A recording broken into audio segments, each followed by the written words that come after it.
We have from 3 years old up to 19. Our 19-year-old, she falls into the program for school. Yeah. We have a program for young adults where if they grew up in an orphanage or we can still help with the scholarship. So as long as the kids want to go to school, we can still continue to help them beyond the age of 18. And she's going to the university for law. So oh, nice. And we've gotten really nice. sponsors that have come out of nowhere to help her with her schooling. Yeah. So right now she's a year and a half paid for. And so great. we're going to continue to look for sponsors for her because we couldn't do it on our own, and so we're just excited for her because when she says I'm in college, she just gets the biggest grin. 2 years ago, she didn't even want to finish high school. Yeah. She just didn't think that was in the cards for her at all. And she wanted to quit. And we're like, you're not quitting because that's our requirement that you be in school while you're here. And when you're 18, you can do whatever you want. And in those 2 years, she started looking for careers that she could, continue on in college and stuff. And being a lawyer for children's rights is what she wants to do. And so we are so happy for her. And she's just the hardest worker. We've seen her come through so much. She's lost both her parents, her father to alcoholism and her mother to drugs. And so she's overcome a lot, and she's going to be different. She might even be taking over this orphanage by the time it's all over with. We get ready to retire. You are? I'm getting ready to retire. We're just getting started. Right. Yeah. And then we have our 3-year-old who, she's 3 and she will press every button that everybody has, not just one person, but she's so smart. And her mother just couldn't take care of her and her other siblings and gave her up. And we eventually got her sister and one of her cousins. So we have 3 of that family. We actually have 4 sets of siblings in our with the kids. So they do have connections to family. And we try to run our orphanage like a family. Right. So it's not, you're not a number when you come here. You have a place. We're not your natural parents, but your sister no longer has to take care of you. It's our responsibility. Yeah. So the older ones have struggled with that a little bit because they're so used to taking care of their siblings. But we're like, no, you're 9.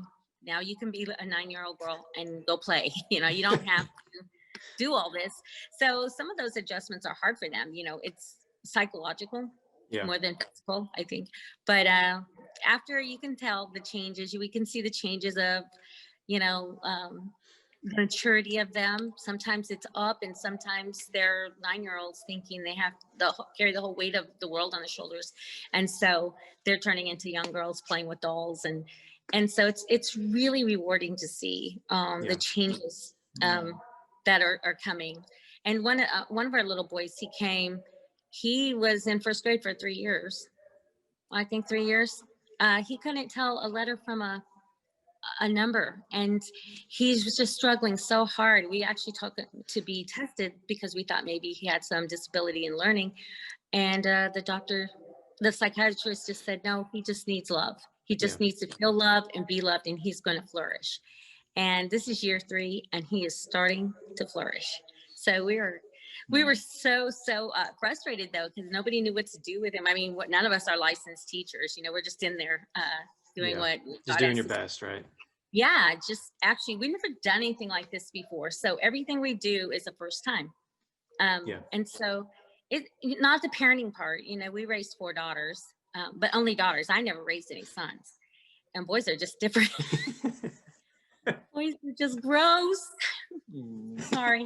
Girls are cooties. Yeah, right. Yeah. But a lot of the parents are a lot of the kids that we have, they miss one parent.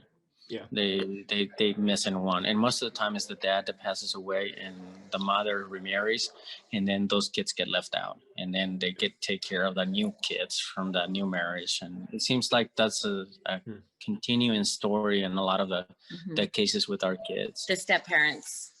And some of them is just the fact that we service a lot of the Tarahumara community, the Raramuris, and they have a lot of issues with alcohol, and they go to work and they leave the kids alone, and a lot of times they get lost with DHS, with DEEF, Right. take the kids away. And a lot of the times the kids come to our house just for investigation. Just we garden them for a season until DEEF gets the situation handled. And by then, most of the time, the kids don't want to leave anymore, and the mom would just sign them off because she can take care of them anyways. Yeah. Right. So you guys, for some of the kids, since they still have some of their parents, I mean, would you describe it as more of like a children's home? Like, can they still go see their parents?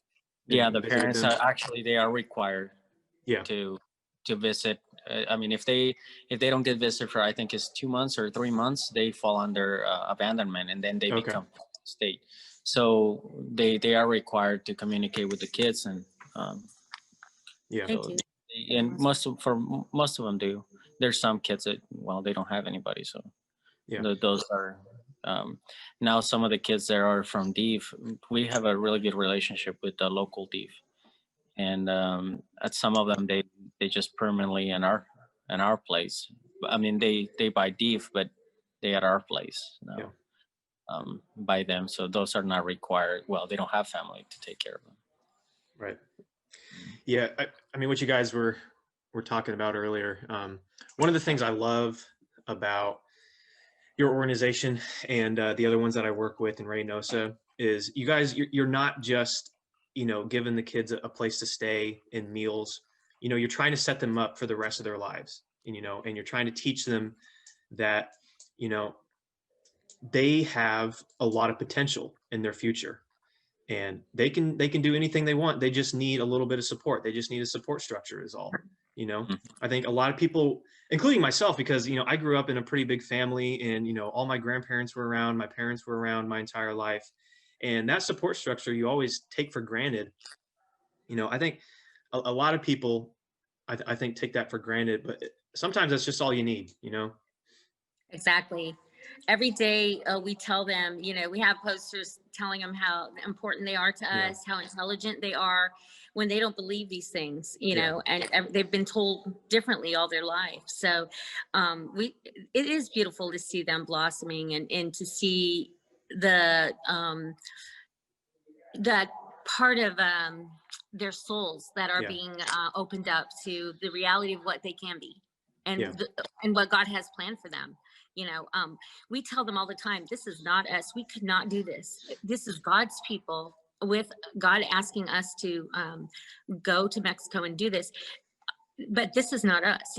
They rely, we teach them first and foremost that everything that's done is is for God and his glory, and not for us.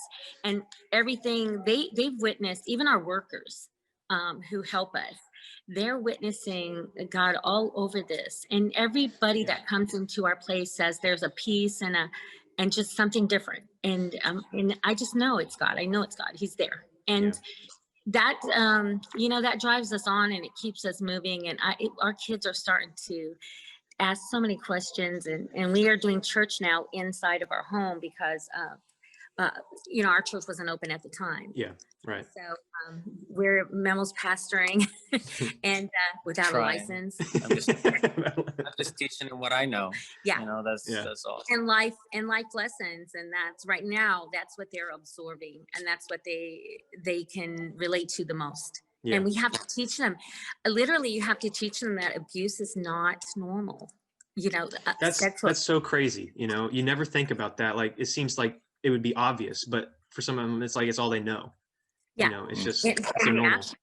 Some of them, I feel like, now we're going to talk about it, but I feel like they miss that part of it, and it's hard to explain to them, especially to the girls, that isn't what God, that isn't what God had planned for you, and whatever happened to you is not, wasn't your fault, and we have to move on from there. And so there's so many things to teach them, because a lot of them don't have very good hygiene, things they weren't taught that. So it's just wow, it's a 24/7 job, and it's exhausting on some days, but so rewarding in itself. And knowing that we have support from people like you and others. It's just, we couldn't do it. We just could not do it by ourselves. Yeah. And we just thank you for reaching out to us, and thank you for thinking of us and being there when times we didn't think things were coming through, and we'd hear from you. And so it's amazing. It's just amazing.